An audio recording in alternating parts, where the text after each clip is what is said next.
show na quelle réunion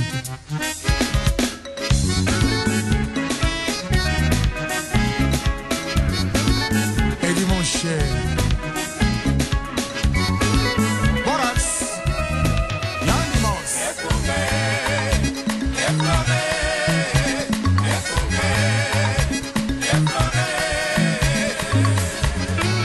cercle musique Lombier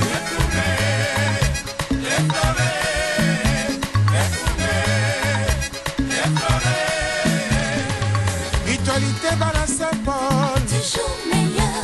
Toponi akunga okamba bala Saint-Paul et papa au fleur akunga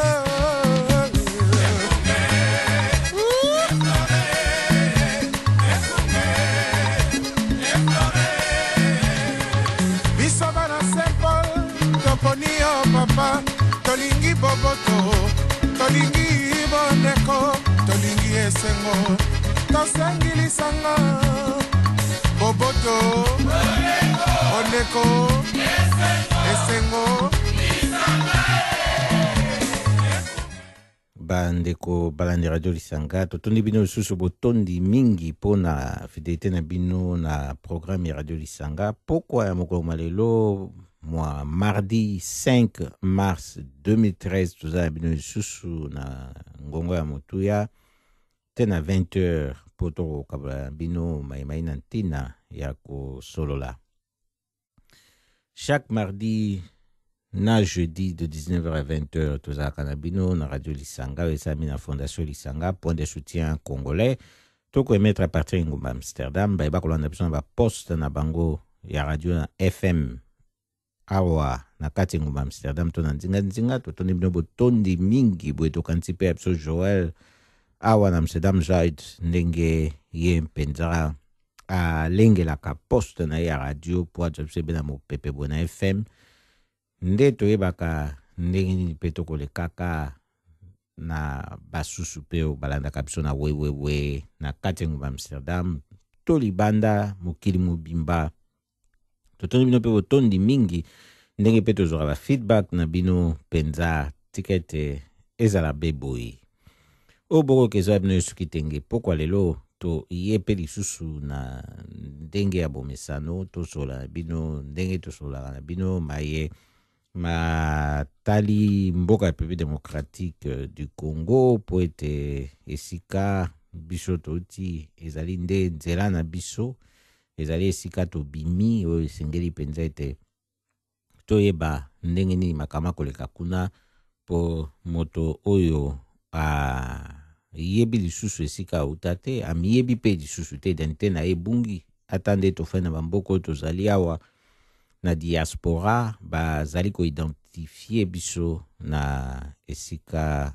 oyo touta yango wana tosaka beboyi po tobunga nzela te pe totalaka mayema koleka bisika oyo tozali lokola biso awa boye toi na mboka Pays-Bas nde totalaka mpe mingi makama koleka na mboka Pays-Bas lisusu oyo etali mingi bato bauti libanda yango radio ekosalema na fondation lisanga point de soutien congolais Stichting Lisanga Congolais Standpunt soki botali na www.lisanga.nl bokuta mingi oyo etali fondation lisanga pe na contact bomona olenge kani bokoka kokota contact na biso na mayo boyi nango ya kokabola yango na biso kaka mpona radio te me mpona mpe makambo masusu basituation na mboka Pays-Bas bazali na posa lisungi na basituation bayi nango eza kote ya administration kote ya participation awa na mboka Pays-Bas participation sociale économique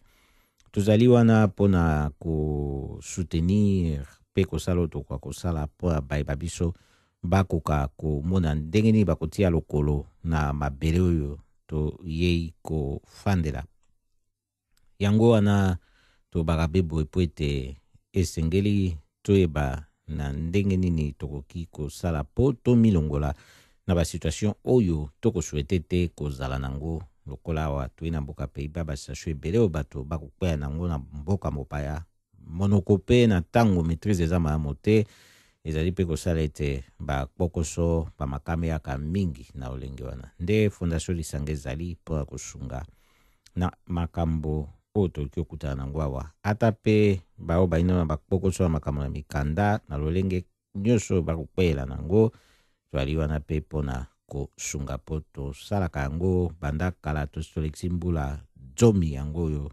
tokosaka be lolenge wana. Tobosani te mba situation ya mboka République démocratique du Congo ndenge tosalaka mpona bolamu ya bayibayi kuna na mboka po bakoka pe kozwa mpenza mpona kopesa ntina ya malonga na bomoi bwa bango. Nde tosalaka pe boye ta mosusu mbala moko kosunga bayibayi kuna na mboka na ndenge oyo situation ezali, to pe kosala en collaboration na baorganisation mosusu ezali sur place, na baorganisation mosusu pe awa na mboka Pays-Bas na boya Congo mpona kosunga bayibayi kuna na kati na mboka. Pai balingi koyeba mingi www.lisanga.nl kuna nde bokokuta mingi etali Fondation Lisanga. Tondi bino lisusu botondi mingi mpona pokwa lelo. Nde toye kolobela ndenge tolobaka oyo ezali radio ekosalema mpona fondation, ezali te fondation esalami mpona radio ezala, kasi radio esalami nde mpona fondation ezalaki oyo ezali moko. Radio Lisanga eza moko kati na baaktivité ya Fondation Lisanga. Yango lokola Fondation Lisanga ezali mpona kosala ete moi bwa bato ejo esika bisika nyonso bango bafandeli, mpona kosala ete ntina na bomoi ya bato tosama. Nde tolobelaka pe baina makoki ya komilobela te. Bao nyonso bazali ba victime ya oppression, ya ba régime ya mabe, ya injustice sociale, économique, to pe na tango bakopesa bango justice te bisika nyonso oyo bajwami. Tokanisi pe na mboka Pays-Bas, tokanisi pe na mboka République démocratique du Congo, bisika nyonso bino bojwami obokolanda biso po balandaka pe na wewewe na bamboka misusu. Toti makanisi na biso na bino banso. Likanisi na biso particulièrement na pokwa lelo oyo ekei na ba victime ya crash oyo ya avion esalemi na mboka République démocratique du Congo mokombo alobi. Ezali Fokker 50 ya compagnie africaine d'aviation na beaucoup CAA. Nekbeaki mokombo alobi lundi 4 mars 2013 na fin ya après-midi na Goma, yango capitale ya Nord Kivu na este ya République démocratique du Congo. Boyebi kuna esika guerre ekosalema mbula na mbula nyonso oyo bato bakufi pene na 8 millions déjà. Pepo ekwei kuna bato bazalaki ebele pe toyoki pe ebele na bato kuna basili kobungisa bomoi bwa bango. Esali boye bazali suna makoki ya komilobela te. Nde biso toti makanisi na biso na bango, bomoi na bango ejwa kimia pe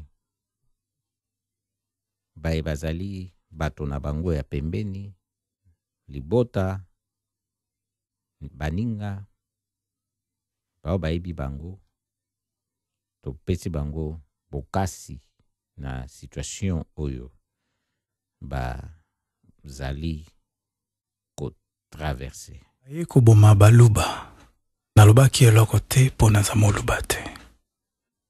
Baye koboma bakongo nalobaki eloko te mpo naza mokongo te. Baye koboma baswahili nalobaki eloko te mpo naza moswahili te. Baye koboma bangala, nalobaki eloko te mpo naza mongala te. Lelo baye koboma ngai, moto ya kolobela ngai azali te. Tungulu Mudia Ndambo. Rest in peace. Tozali koba na radio Lisanga ya poko ya lelo. Toko kende lisusu na sango oyo touti koloba sikoyo ya mpepo ekbayaki mokomo alobi lundi 4 mars 2013 na fin après-midi na Goma. Yango ezalaki na ntango oyo bandaki kosala manœuvre, ntango bandaki kosala ba manœuvre nango ya atterrissage. To yoki ete tempe ezalaki mabe.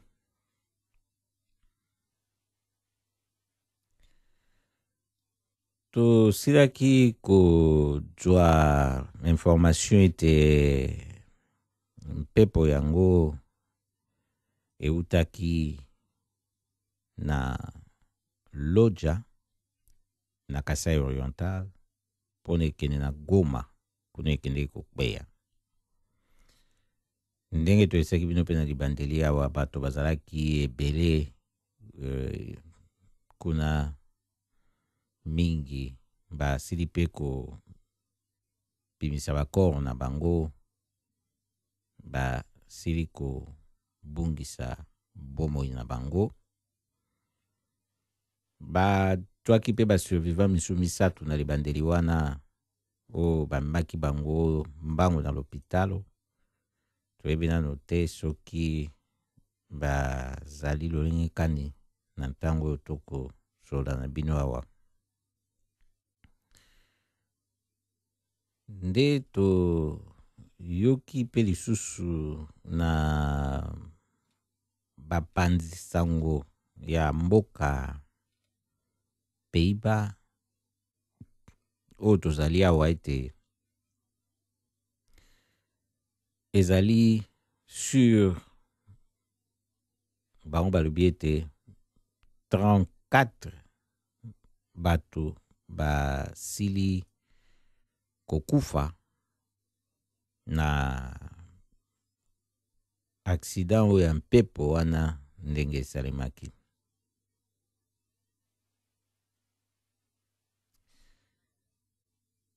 Balobi pe lisusu yango ezali kaka mpona ntango ya mabe ndenge ezalaki kuna mauvais temps.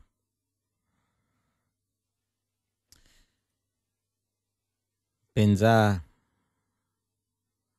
ezali likambo na mpasi oyo mpepo Fokker 50 ndenge pei kuna na Goma moko malobi pe bato baike basili kozanga bomoi bwa bango.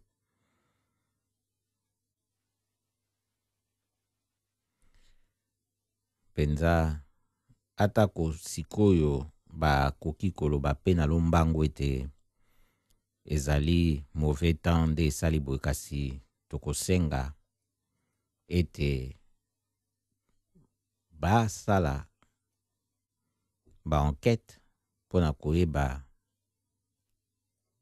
penza esalaki ndenge nini po atako mauvais temps, kasi makambo nini malekaki liboso accident wana esalema po bato bayekolaka pe na baerreur oyo esalemaka.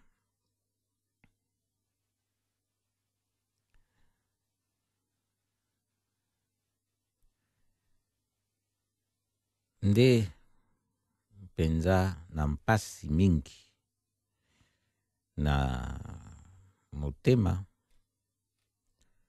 toyoki nsango oyo mpe tokaboli yango na bino na mpokwa moi lelo.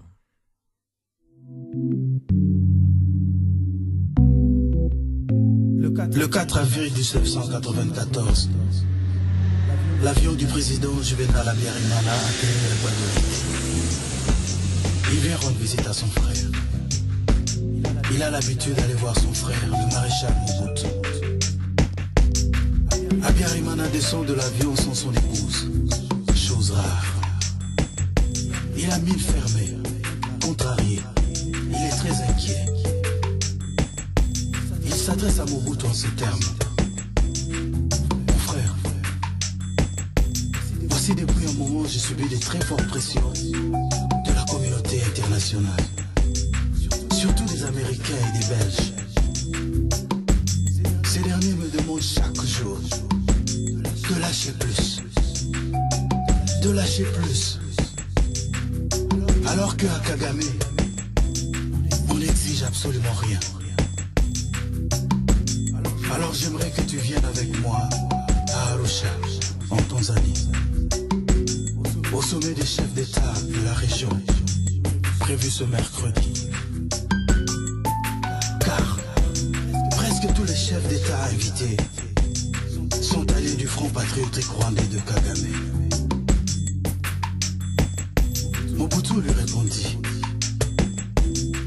ne t'inquiète pas, je vais m'organiser et je verrai comment est-ce que je vais résoudre cette affaire. Mobutu s'adressant à son conseiller spécial en matière de sécurité, Mbanda.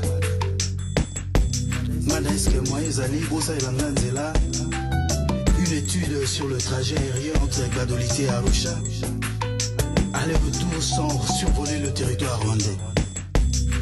Mbanda se retourne vers l'Habyarimana avec un air étonné et dit le Rwanda nous refuse le droit de survol, monsieur le président.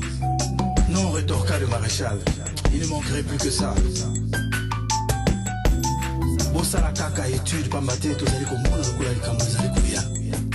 Il s'agit de la présence des troupes belges qui ont investi Kigali avec des avions et des missiles sophistiqués, sol-air dont on ne voit même pas que le rapport avec leur soi-disant mission de paix au Rwanda. Ils sont capables de tous ces salauds, surtout quand il s'agit de ma tête.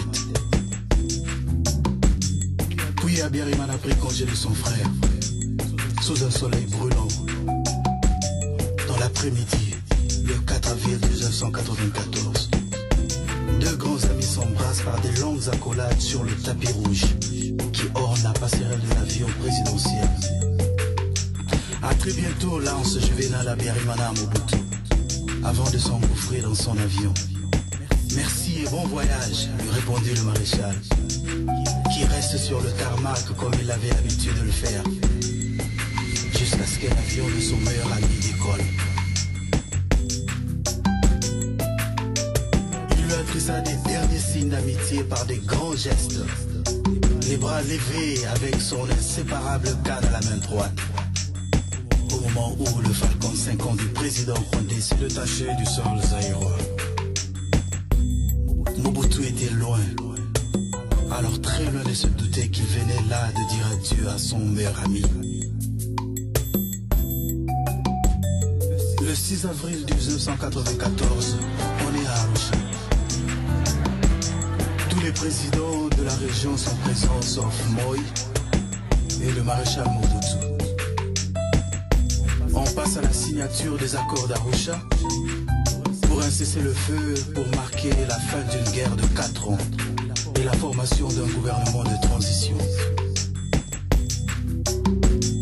Museveni invita le président rwandais et le président burundais à Kampala le lendemain.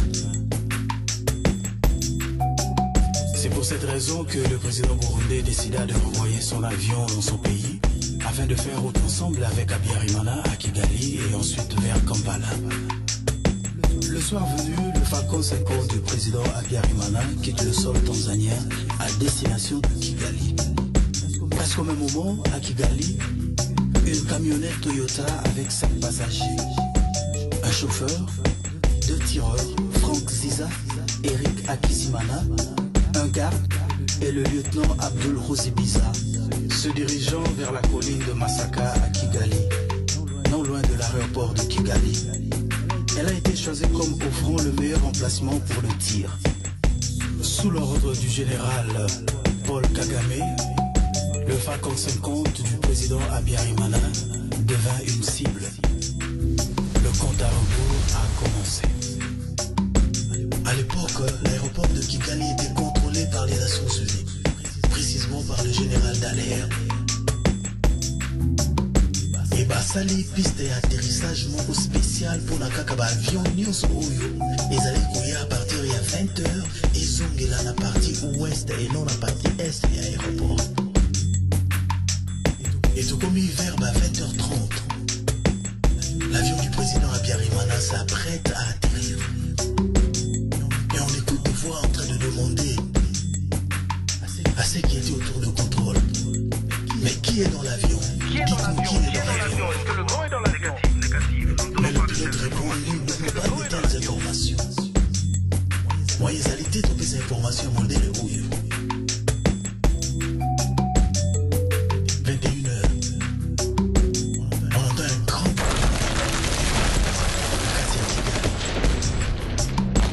on ne sait pas qu'est-ce qui s'est passé. Parce que sous Balobi, on dirait une bombe. Parce que sous Balobi, on dirait un avion s'est écrasé. Il y a des boucans partout.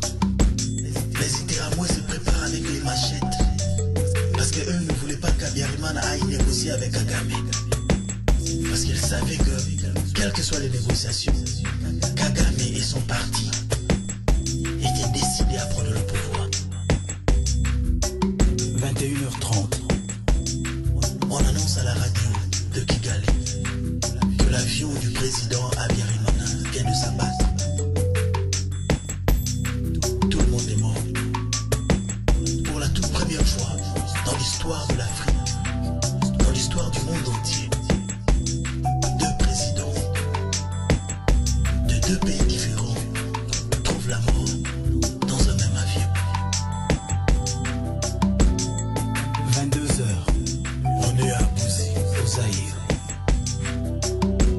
Le maréchal Mobutu sort de la maison en criant: Babomie, babomie, babomie, babomie, ah babomie, babomie. Le spécial Mbada qui regarde le maréchal et dit: mon président, qu'est-ce qui s'est passé? Il dit: babomie, babomie, Habyarimana, babomie, babomie, babomie. Ok. Et le maréchal regarde Mbada dans les yeux et lui dit: c'est le début du signe indien. C'est le début. Il y aura un grand rasage ici en Afrique centrale. C'est le début du génocide. Plus de 800 000 morts au Rwanda. Des enfants, des femmes, des hommes ont trouvé la mort. Et au Zaïre, plus de 7 millions de morts. Le fantôme du roi Léopold II vient une fois de plus de frapper cette nation. Alors pourquoi ce silence?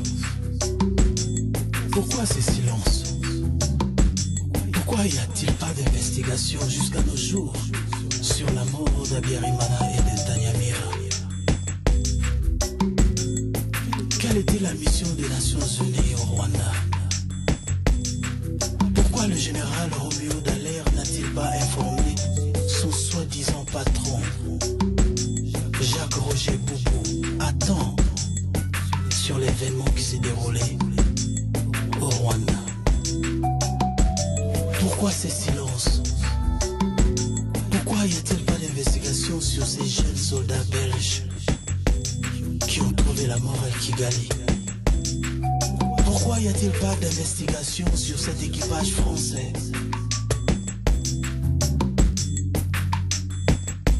Pourquoi? Pourquoi? Réveille-toi, toi qui dors. Réveille-toi, toi qui dors.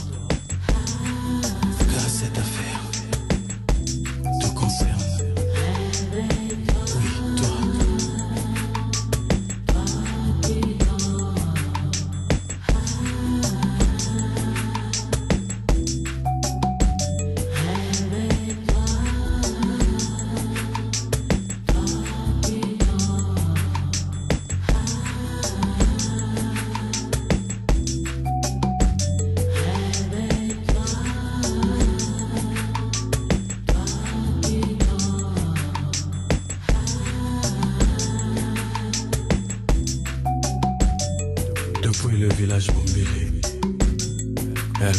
Lointé, le maréchal Nkungu. I'll be back.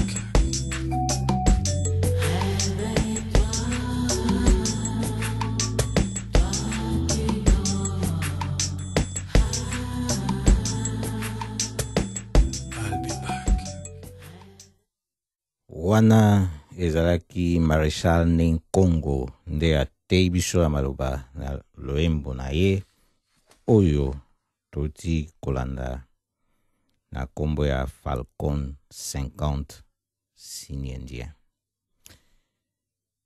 Tozali kokoba na radio Lisanga nde tokoyebisa bino makambo mosusu oyo mpe esengeli ezwa attention na mboka République démocratique du Congo po destruction oyo ekosalema kuna na mboka République démocratique du Congo ezali kaka na koboma bato te, ezali kaka ya kobotola mabele ya bato te, kasi ezali mpe na kobebisa mboka na bato. Toyebi ete na mobulu na este kuna na bitumba na este kuna bazali mpe na koboma banyama oyo bazali kuna ezala na parc kutu, parc national mpe bakoboma.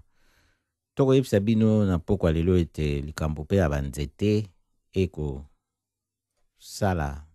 mpasi kuna na mboka République démocratique du Congo, pamba te bazali kobebisa mboka mpe na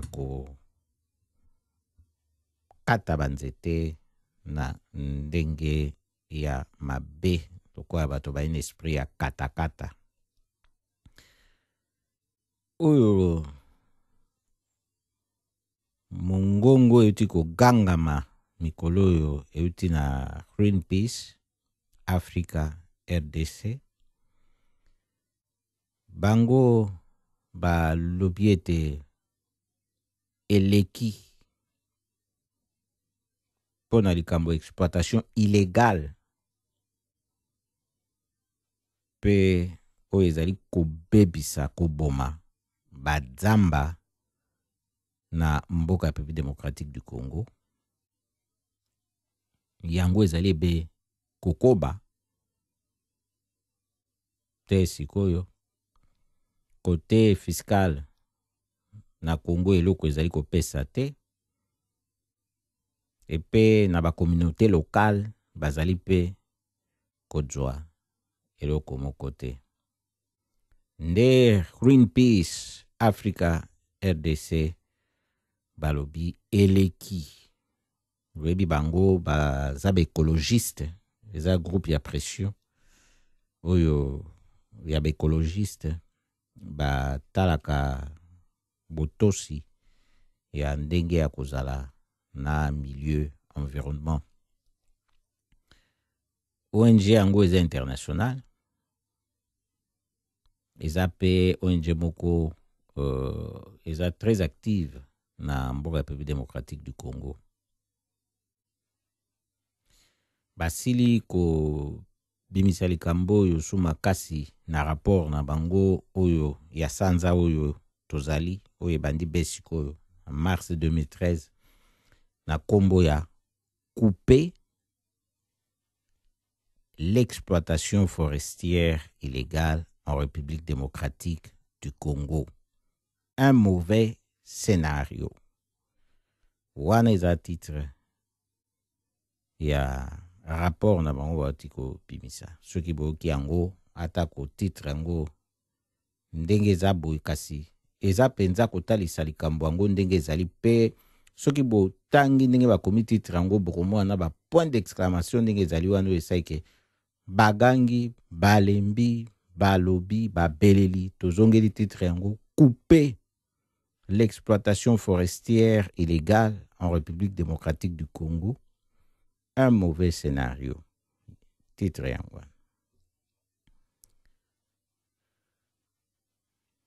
Yango rapport eza penza ba sali yango sur base ya ba recherche oyo ba sali kuna na mboka République démocratique du Congo, ba visite oyo ba sali sur le terrain,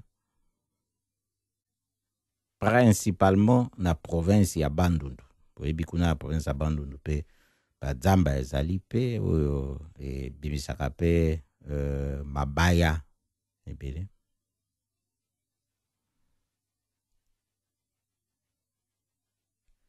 Soki bolandi makasi na kati na rapport wana bokomona ete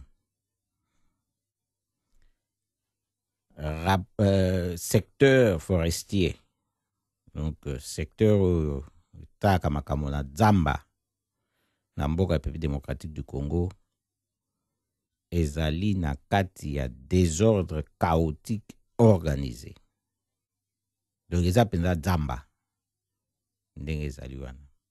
Otango toyebisaka bino na radio Lisanga wa tango nyonso ete l'État kuna na mboka ya République démocratique du Congo azalaka na ye lisusu te. Banda akufaki bayebaki ndenge ya kotia mosusu te nde bapasi oyo nyonso oyo eyali ebe kuna.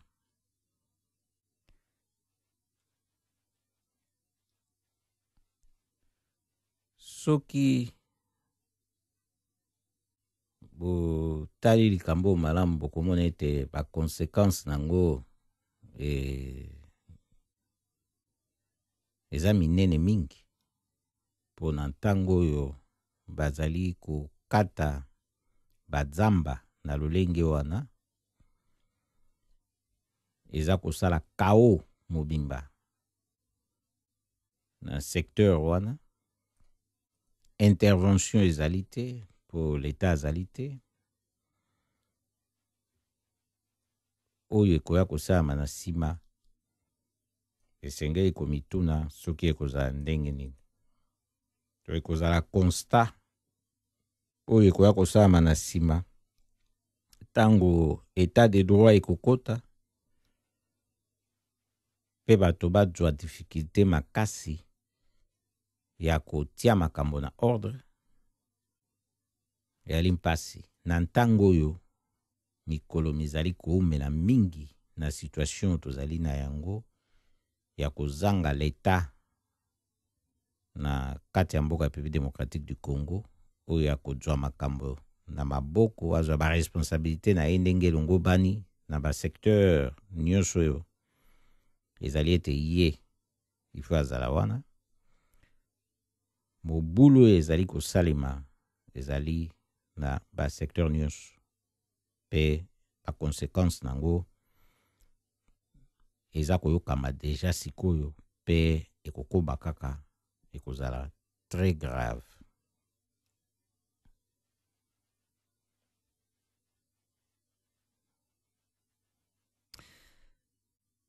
Toyebi ete likambo oyo eza likambo ya fraude monene. Donc fraude eza kaka électorale te na mboka ya République démocratique du Congo, eza fraude généralisée tina secteur oyo ya bazamba. Fraude eza monene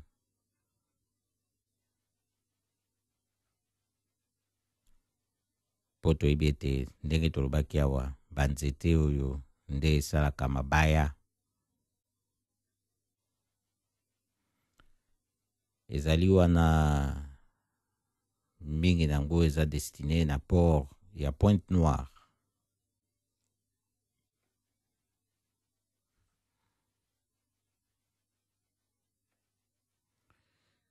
Ebele esili pe kobima na mboka ya République démocratique du Congo par Matadi. Eza na 37% na mbulu moleki ya baka ezalaki na destination finale te. Donc babwa ezali kobima ndenge wana, banzete wana bakati eza kobima 37% ezalaki na destination finale te. Koleka 20% bakotisi yango na Europe awa pe na Asie.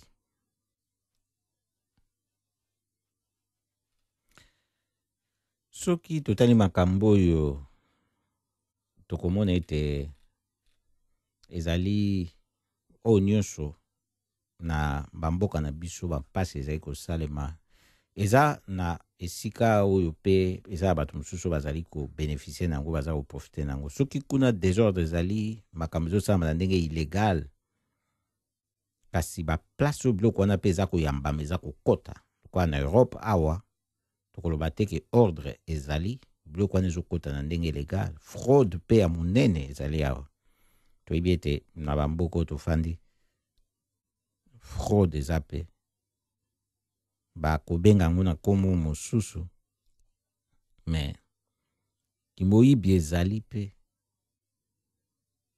oyo na ntango Greenpeace abeti sete makasi na mboka ya République démocratique du Congo kasi kuna toyebi tokolela likambo ya faiblesse ya baautorité kuna mpo baza mpe baautorité te ki autorité na bango ezomonana te oyo ndenge sikoyo ekomi komonana ete bakomi communauté internationale akomi kozwa makambo kokamba mboka ya République démocratique du Congo bato mosusu bakobanga bakomona ezali kokende na lolenge ya koprofite na faiblesse wana mpona kopesa mboka ya bato basusu kasi foti ezali ya nani esengeleki mpe kobeta sete na baye ya bamboka oyo eyebami ete babwa wana ezali kokota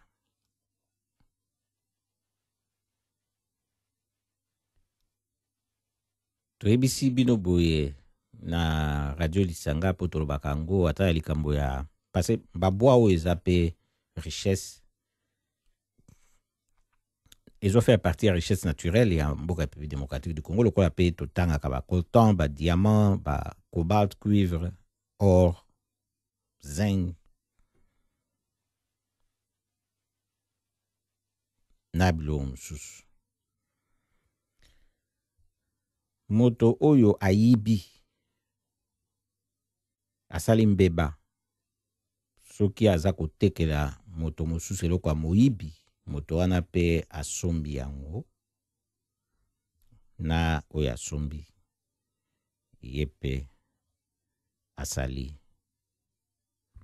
mbeba yango wana toyebisi bino boye na radio Lisanga mpona toyeba ete esengeli koyika mpiko na makambo oyo nyonso koluka kosala ebe bokasi ya kosoutenir bainitiative nyonso ezali ya malamu ekosa ete mboka ya République démocratique du Congo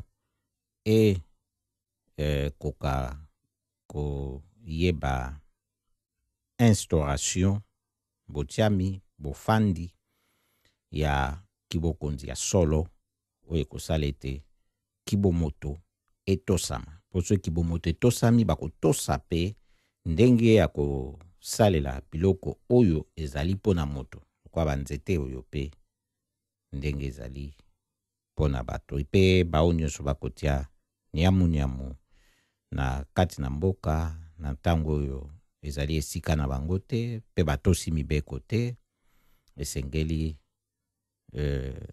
na ntango wana mpenza justice ya kozala ya sola soki mpe na bango mpe bao ntina na bango eza kuna na kati te baza libanda.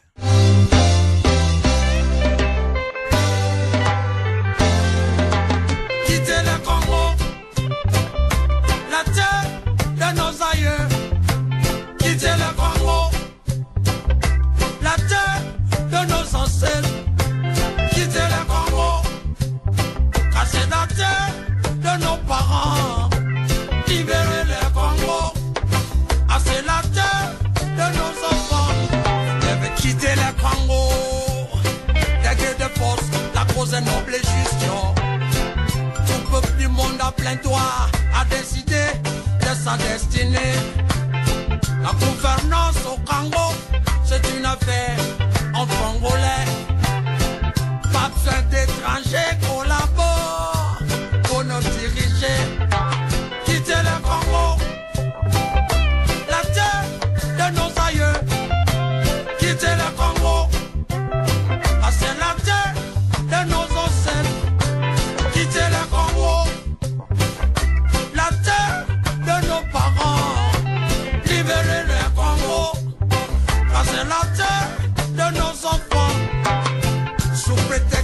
c'est Mobutu qu'ils avaient utilisé, assassiner Lumumba. Ces complots belgo-américains sous l'ONU d'autrefois va se répéter. Utilisant tout prendre des Ougandais, Burundais, autres voisins pour nous envahir. Et ils sont ainsi jusqu'au sommet de la nation, mieux nous exploiter. Quitter le Congo, la terre de nos aïeux. Quitter le Congo, c'est la terre de nos ancêtres. Quitter le Congo, ah, c'est la terre de nos parents. Libérer le Congo, ah, c'est la terre de nos enfants. 14 millions de morts ignorés par les médias occidentaux. Un génocide orchestré par la Belgique, les États-Unis et leurs alliés. Attendez-les. Tokobomi Samboka wana. Quittez le Congo, la terre de nos aïeux.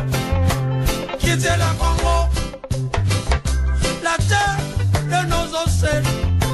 Quittez le Congo, car c'est la terre de nos parents.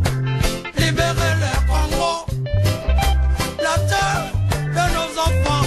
Nous devons résister, les chasser hors de nos frontières et du pouvoir. L'objectif de ces ennemis, c'est d'abord d'éliminer le peuple du pays. Du pouvoir et de l'armée pour les remplacer par ces génocidaires. Légitimez pas des élections truquées et nous esclavagiser. Quitter le Congo, la terre de nos aïeux. Quitter le Congo, la terre de nos ancêtres. Quitter le Congo, ah, c'est la terre de nos parents. Libérer le Congo, ah, c'est la terre de nos enfants. La Belgique quitte le Congo, Nations Unies quitte le Congo, les États-Unis quitte le Congo, Rwanda quitte le Congo, Ouganda quitte le Congo, UE quitte le Congo, Angola quitte le Congo, les génocidaires quitte le Congo. Vous devez quitter le Congo, car c'est la terre de nos aïeux. Quitter le Congo, la terre de nos ancêtres. Quitter le Congo, ah, c'est la terre de nos parents. Libérer le Congo, ah, c'est la terre de nos enfants. Et quitte le Congo, Kundabatare quitte le Congo. Libérer le Congo, libérer le Congo.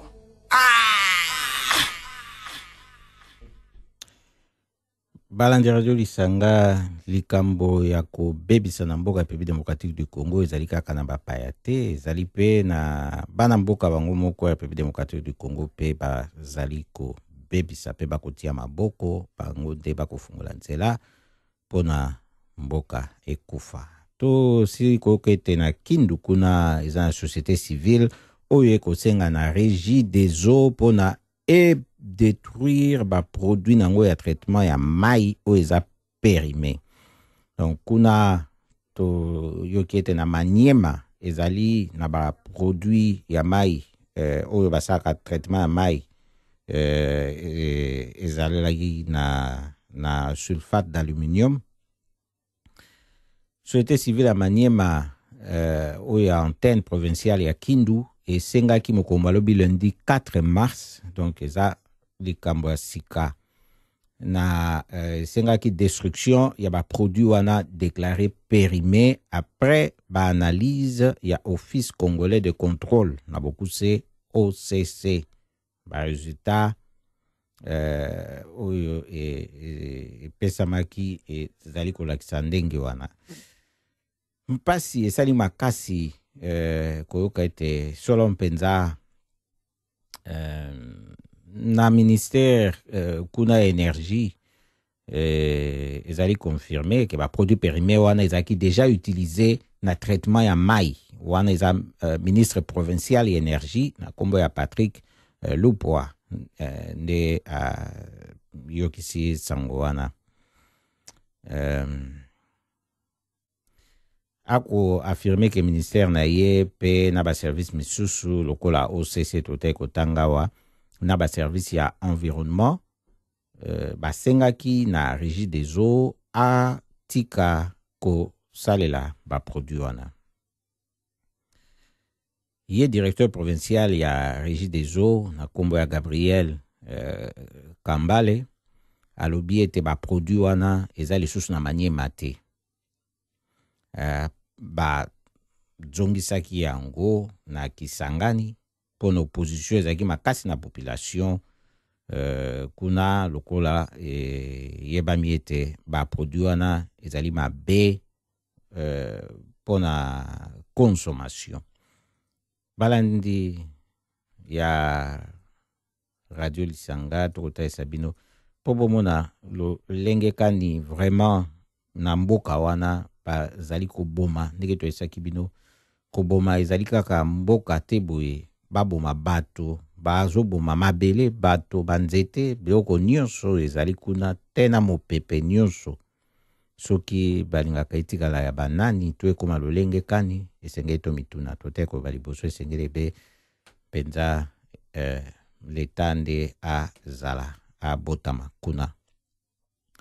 Tokota bino pe na boleki boye makambo mabe ezali kaka kuna te eza pe pa mosusu kwa awa toyi na mboka Pays-Bas tosiko te IKEA atiki koteka ba gato na ye oyo eza na amandel pamba te eyebami ete ba gato wana amandel na chocolat oyo etekami awa na Pays-Bas na 22 pays misusu ezalaki na bactérie moko ya mabe kuna na kati kuna na Chine silaki komonana.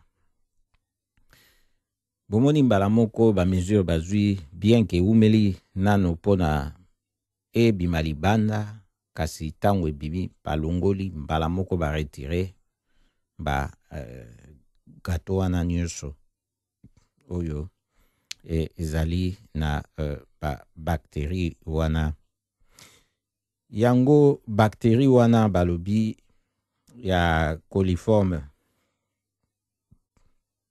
donc balobi ete yango eutaka na bosoto ya bato na banyama. Vraiment to esabino na radio esanga botala esika bakomema bato na mokili oyo oyo balobi madia bilia eimana mote nde esengeli toteyama pe toye lisusu liboso ya biso kokende clôturer programme na biso ko mema pe réponse ya bamama na lisolo tobetaki mbalo eleki so na bosani te ezalaki poso moleki mokomo ya mardi na likambo etali maquillage exagéré ya bamama bango pe bapesi réponse balobi toya pe koloba pe likambo ya batata ya solo tolobaki yango ete toyaki mpona kotungisa bamama te kasi ezalaki mpona kotia lisolo ndenge pe elongobani ezalaki nde baexcès nde tolobelaki na basuki ya kobamba oyo bayebi te ke basuki wana pe mingi nango bakokataka nde na basi basusu bakozwa pe ta mosusu mwa lome ya moke epe na likambo na maquillage po eyi na ndenge tolobelaki wana tokota su makasi te po tozongeli yango te kasi bamama nde balobi topesa pe réponse na batata po eza kaka bango nde bazali koluka kobima lolenge oyo bango bazali te na excès ya bamaquillage po eza pe bango nyonso te nde basalaka excès wana ya bamaquillage na kopakola kotela na basuki kobamba likambo mpe ya kopakola kotela tobetaki pe sete na batata na mbalango eleki kasi balobi toloba pe likambo ya batata likambo oyo balingi ko ndima ko nuna na bango te. Balobi ete eza na batata mingi balingi kondima konuna na bango te. Na tango koli mbula eko kende beli boso eza kobakisama nde balobi penza soki yombo elobaka ndele yombo esi eloba po basusu balingi suki emonana te kezali ya kotela. Toboyi te mandefu bakokata yango tongo midi pokwa po emonana ta moke te kese ekomaki mpe ya mpembe kasi mosusu mpe akoloba azokata mandefu po alingaka na akata mandefu azomona yango bongo propre tosone eza nango kaka te po abomba kaka mandefu ne ya pembe. Kasi mingi na suki nde bama balobi wana mpenza batata kasi tolingaka nini, tolingaka tobimebe bana mike po emema biso wapi pe na nini na tango tokondima te kokola na biso babi tosalela age tondima yango ezali eloko elakisaka ete moto ako kola na bomoi azali mowei te.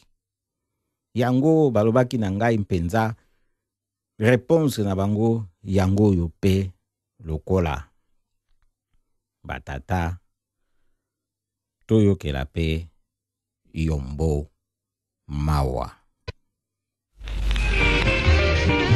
Na mokili bapesaka paka kilo yo lingite mama yo mosala kobenga bana ya baninga kokola bamakango okamata kutu distance na baninga na makambo ya bato komaka te yo kaka mpe otindi mbongo yeba etikali na yo mbula moke yo mpe kozuwa yo isana soto kotinda mbongo na makambo ya bato komaka te yo kaka mpe otindi mbongo yeba etikali na yo mbula moke yo mpe kozuwa yo isana soto kotinda mbongo sala olia okanisa la vie mikolo mitikali na yo mosika te moninga okokanisa mbongo yo ozina mobange mama soki moninga azwi likambo komela ye na ndako tika kotindaka mbongo na envelope presence na yo eleki mbongo moninga sala olia sala opanza la vie papa sala olia okanisa la vie mikolo mitikali na yo mosika te moninga okokanisa mbongo yo ozina mobange mama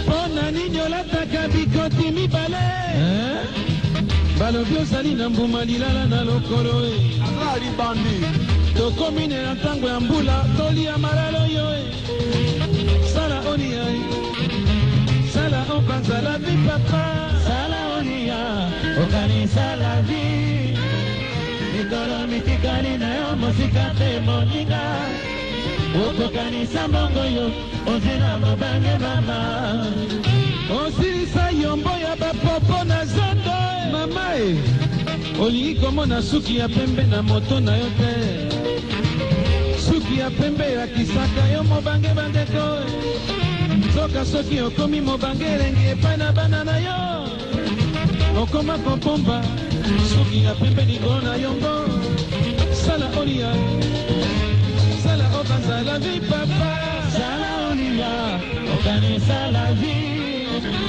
mikolo mitikali na yo mosika te moninga okokanisa mbongo yo ozina mobange mama sala olia sala okanisa la vie sala olia sala okanisa la vie papa sala olia okanisa la vie mikolo mitikali na yo mosika te moninga okokanisa mbongo yo ozina mobange mama baninga bokola otika bango distance okoma kokanela bana baninga bokola yo tata na papi likambo nini okosala boye otondisa babombo na kati ya voiture olinga mwana moninga leka na miso na yo te mwana moninga leka kamata bombo mwana moninga leka